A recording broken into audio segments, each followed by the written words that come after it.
నాలాగే ఎవరికి ఈ గల్ఫ్లో ప్రాబ్లం రాకూడదని నా లైఫ్లో జరిగిన ఘటన మీకు చెప్తున్నా వినండి.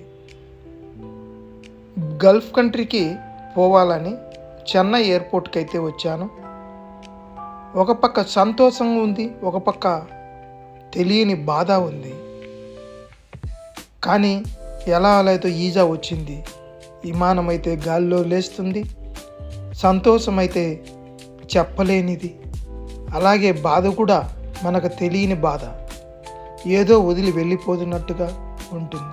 కానీ మన వ్యవసాయం, మన తల్లిదండ్రుల కష్టం, నా కష్టం పడలేక బయటకైతే వెళ్ళవలసి వస్తుంది. ఎక్కువగా మన కడప జిల్లా వాసులు, ఎందుకంటే పేదరికం, అలాగే ఇంటి చుట్టూ కష్టాలు, ఇలా తప్పని పరిస్థితులలో వలసదారులు అనేది కడప జిల్లా నుంచి ఎక్కువ మంది వస్తున్నారు. అలాగే నేను కూడా ఒక కడప జిల్లా వాసిగా చెబుతున్నాను. చిన్న వయసులో చదువు అబ్బక 10th క్లాస్లోనే మానేసి ఏమీ తెలియని పరిస్థితి. ఇలా వ్యవసాయము చేస్తుంటే ఖర్చులు ఎక్కువ, ఆదాయం తక్కువ. ఇలా చివరికి వ్యవసాయం చేసి అప్పులు బాధల్లో కూరుకుపోయి ఎందరో రైతులు ఆత్మహత్య చేసుకున్న పరిస్థితి. అలాంటి పరిస్థితిలో ఏదైనా వ్యాపారం చేస్తామనుకుంటే ఎవరు సాయం చేసేవాళ్ళు లేరు, రూపాయి డబ్బులు ఇచ్చేవాళ్ళు లేరు. నేను కువైట్కి వెళ్తాను, దుబాయ్కి వెళ్తాను అంటే ఎవరైనా లక్షలు ఇస్తారు. ఎందుకంటే ఏదో ఒక రోజు నా డబ్బులు నాకు పంపిస్తాడు బయట దేశంలో ఉంటే అని డబ్బులు ఇచ్చారు. అలాగే నా పరిస్థితి కూడా, నా తల్లిదండ్రులు ఎక్కడోసారి అక్కడ అప్పు చేసి నాకు కూడా ఇలా అయితే వీసా అయితే చివరికి వచ్చింది. బయట కంట్రీకి అయితే చేరుకున్నాను.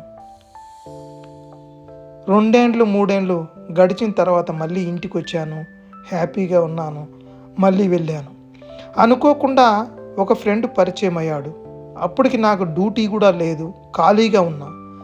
అలాంటి పరిస్థితిలో ఫ్రెండ్ నాకు పరిచయం అయ్యి, మీరు డ్యూటీకి వెళ్ళొద్దు, నేను చెప్పిన పని చేయండి, హ్యాపీగా బతికేయచ్చు అని చెప్పాడు. అతను ఏం చెప్పాడంటే, క్రికెట్ ఆడతారు కదా, నేను ఏ పక్క వేయమంటే ఆ పక్క నువ్వు డబ్బులు వేయి చాలు, బాగా లక్షల్లో సంపాదించుకోవచ్చు అని చెప్పాడు. ఏదో ఒక చిన్న ఆశ కలిగింది.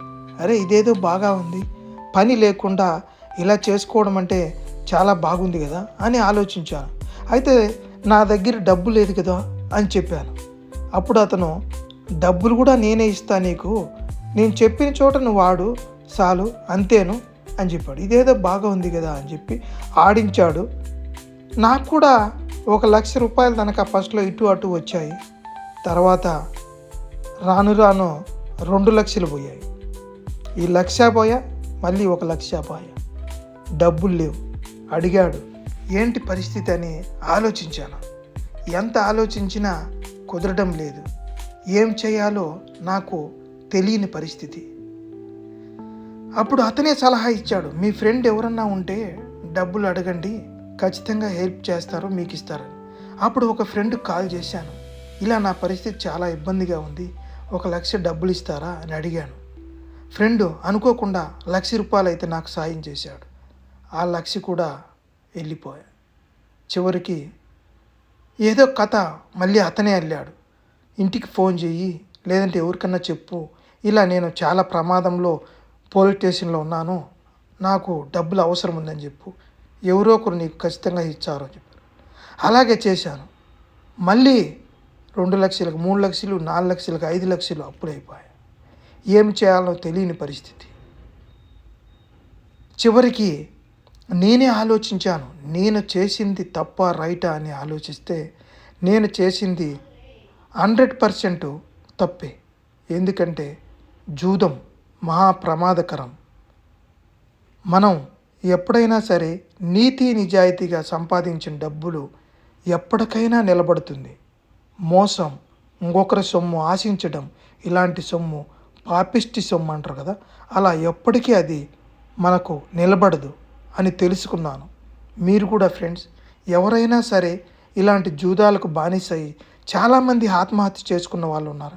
దయచేసి ఇలాంటి జూదాలు ఆడి మీ జీవితాలను బలి చేసుకోవద్దు. హ్యాపీగా ఉన్న ఫ్యామిలీని అందరినీ దూరం చేసుకోవద్దు. ఇదే నా సలహా. ఎంత స్పీడ్గా వెళతామన్నది ఇంపార్టెంట్ కాదు, ఎంత నిదానంగా వెళ్ళి మనము గమ్యాన్ని చేరుకుంటామన్నదే ముఖ్యం. ప్రతి ఒక్కరూ ఆలోచించండి. దయచేసి నాలాగా ఘటన ఎవరికీ మీకు జరగకూడదు.